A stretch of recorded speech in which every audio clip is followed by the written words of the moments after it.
Perkenalkan, saya Maria Angelin Ivanuseria dengan 3 digit NIM terakhir 137. Jadi saya bersama teman-teman kelompok dari B10 akan membawakan materi tentang coworker pneumoconiasis. Jadi yang pertama adalah introduction. Jadi pneumoconiasis ini adalah penyakit pada paru yang disebabkan oleh masuknya iritan inhalasi berupa misalnya debu, dan kemudian penyakit ini juga merupakan major patogenik atau sebagai faktor patogenik dari retensi pada paru. Selain itu, site pada respiratori yang nanti akan menjadi problems atau injury itu tergantung pada besarnya iritan dan juga toksisitas dari iritan tersebut seperti pada debu dan gas. Kemudian di Indonesia sendiri terdapat banyak sekali pabrik industri yang hal tersebut merupakan risk factor yang sangat besar bagi penyakit ini dikarenakan pada penelitian di Sawalunto terdapat 12 dari 90 workers yang terinfeksi dari pneumoconiasis dari rentang 2019 sampai ke 2020. Kemudian setelah mereka selesai berhenti bekerja atau eksposinya sudah tidak ada lagi, injury yang disebabkan oleh pneumoconiasis ini masih tetap berlanjut, sehingga kita perlu prevensi yang harus dilakukan untuk mencegah injury ini sendiri. Karena seperti yang kita tahu, injury yang disebabkan oleh pneumoconiasis ini bersifat permanen.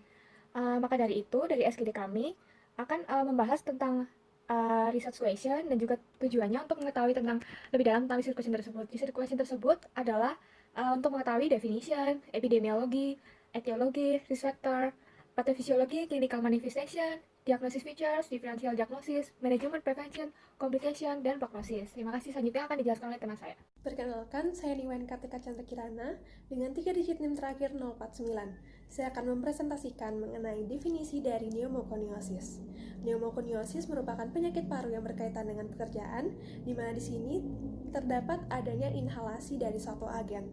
Salah satunya adalah pneumoconiosis of coal workers. Penyakit ini juga dikenal sebagai black lung disease, di mana ini umum terjadi pada penambang batubara berkaitan dengan adanya paparan debu batubara dalam jangka waktu yang lama.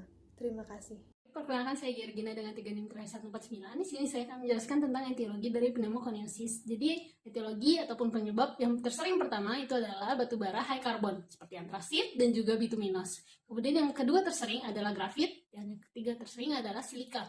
Mekanisme paru-paru kita secara normal, apabila termasukkan benda asing, kita akan mengeluarkannya baik secara anatomi maupun nanti sampai ke adaptive immune response. Apabila pekerja-pekerja ini terus terpapar karena bekerja di tambang batubara, mereka kemudian akan terakumulasi karena lung defense mekanismenya tidak bisa mengeluarkan secara otomatis, jadi akan terakumulasi sehingga nanti akan menyebabkan pneumoconiosis. Baik, berikutnya akan dijelaskan oleh teman saya. Halo, nama saya Sarah Michelle dengan 3 digit NIM terakhir 085. Di sini saya akan menjelaskan mengenai epidemiologi dari penyakit pneumoconiosis. Cina, Amerika Serikat, dan Australia adalah 3 negara terbesar penghasil batubara pada tahun 2017.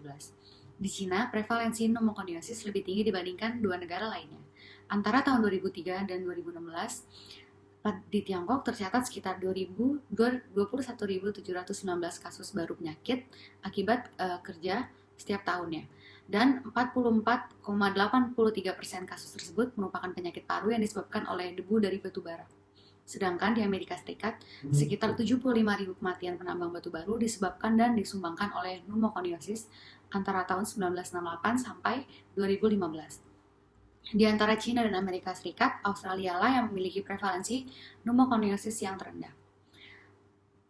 Pada tinjauan grafik dari 130 penambang batu bara di Virginia Barat, Wade, dan lainnya, para penambang batu bara mengembangkan progressive massive fibrosis pada usia rata-rata 52,6 tahun.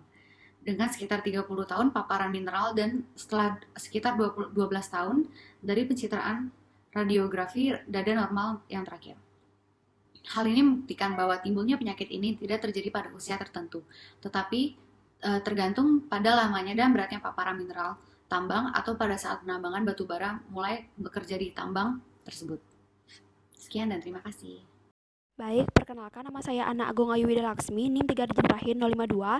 Di sini saya akan menjelaskan daripada faktor risiko daripada pneumoconiosis coworker, di mana ini memiliki faktor risiko yang jelas, yaitu karena adanya paparan yang bersifat kronis daripada batu bara, sehingga menyebabkan adanya respon berupa respon inflamasi atau peradangan, sehingga nantinya bisa timbul gejala-gejala yang berhubungan dengan respirasi. Sekian, terima kasih. Berbicara tentang patofisiologi, seperti yang kita ketahui bahwa pneumokoniosis merupakan penyakit paru akibat dari endapan debu atau partikel pada saluran pernafasan, di mana apabila mengendap pada terminal bronchiolis dan alveoli, dapat mengaktifasi makrofag alveolar dan dapat memberikan efek toksin pada parenkim paru dan sekitarnya.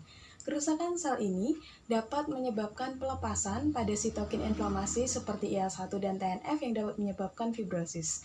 Presentasi dapat dilanjutkan oleh teman saya. Perkenalkan, nama saya Visaka Karuna Wijaya dengan 3 digit yang terakhir 056. SCWP biasanya tidak menimbulkan gejala, tetapi dapat juga menimbulkan gejala seperti batuk produktif. Sedangkan CCWP biasanya menimbulkan gejala respiratori seperti batuk produktif persisten dengan sputum berwarna hitam, sesak napas, nyeri dada, dan gangguan fungsi paru. Gejala non-respiratori yang timbul yaitu edema perifer. Perkenalkan, saya Fenusta dengan 3 digit yang terakhir 084. Selanjutnya saya akan menjelaskan tentang menentukan diagnosis coworker pneumokoniosis pada pasien. Jadi pertama kita harus menganamnesis pasien dengan baik, yaitu menanyakan keluhan utama dan pekerjaannya. Nah, biasanya pasien memiliki gejala batuk kronis produktif dengan sputum berwarna hitam setelah ia bekerja selama 10-20 tahun di industri pertambangan. Selanjutnya ia akan mengalami sesak nafas, dan juga kita harus menanyakan apakah daerah tempat pasien memiliki kontrol udara yang baik dan apakah pasien menggunakan alat proteksi diri saat bekerja. Selanjutnya, jika hasil anamnesis telah memenuhi kriteria, maka kita dapat melakukan pemeriksaan penunjang berupa full lung function test, imaging toraks dengan grading menggunakan kriteria ILO, di mana merupakan standar untuk mengidentifikasi tingkat dari keparahan penyakit. Selanjutnya, di imaging toraks biasa ditemukan opasitas di lobus bagian atas, namun ada juga yang mengenai lobus bagian bawah ataupun keduanya. Nah, berikut ini adalah contoh gambar imaging toraks pasien. Perkenalkan, saya Akbar Fernanda Aulia dengan 3 digit name terakhir 092. Sekarang saya akan menjelaskan tentang diagnosis banding dari coworker pneumoconiosis ini, atau saya sebut sebagai CWP. Menurut sumber yang saya baca, diagnosis banding dari CWP ini secara klinis adalah asbestosis, hipertrofi osteoartropati, idiopathic pulmonary fibrosis, interstitial pulmonary fibrosis, kanker paru, kanker metastasis, tuberkulosis, dan silikosis. Sedangkan secara radiologi saya membandingkan X-ray dari simpul CWP dengan X-ray silikosis, di mana terdapat opasitas berbentuk nodul bulat kecil. Sedangkan pada X-ray CWP komplikata saya membandingkan dengan kanker paru, di mana terdapat fibrosis yang masif dan progresif. Selanjutnya akan dijelaskan oleh teman saya.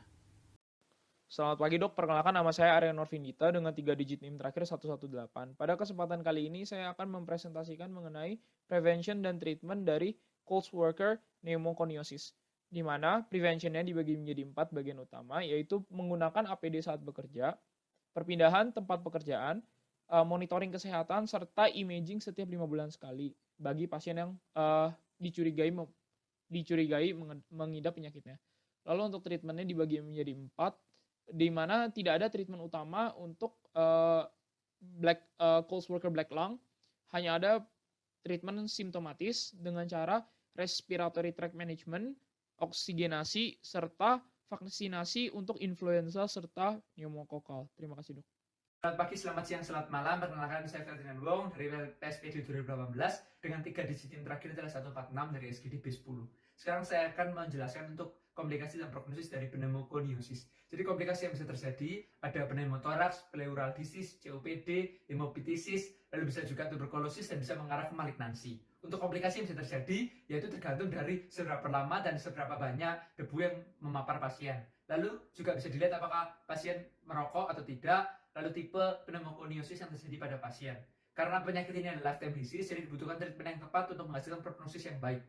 Lalu kebanyakan orang yang meninggal karena pneumoconiosis adalah laki-laki. Baik, sekian presentasi saya. Terima kasih. Selamat pagi, perkenalkan saya Ratna Sri Arumugam dengan 3 digit NIM terakhir 251. Baik, pada hari ini saya akan menyimpulkan presentasi kami dari B7, yaitu pneumoconiosis by cold workers. Pneumoconiosis adalah penyakit paru-paru yang dikategorikan interstitial yang disebabkan oleh penghirup debu. Terus untuk risk faktornya adalah tinggi jika seseorang terpapar dengan debu menerat pada jangka masa yang panjang, seperti cold workers dan textile workers. Untuk diagnosisnya, untuk menegakkan diagnosisnya iaitu melalui riwayat kesihatan, simptom, kerjanya di mana, dan terus dengan lung function test dan chest x-ray. Selain itu, manifestasi klinisnya dapat berupa batuk yang persisten dengan dahak, gangguan paru-paru, dan keluarnya dahak hitam. Dan untuk cara prevensinya adalah dengan menghindari debu, berhenti merokok jika sedang merokok, dan terus melakukan chest imaging 5 kali sebulan. Jika seseorang itu di lingkungan debu harus memakai masker. Sekian dari saya, terima kasih.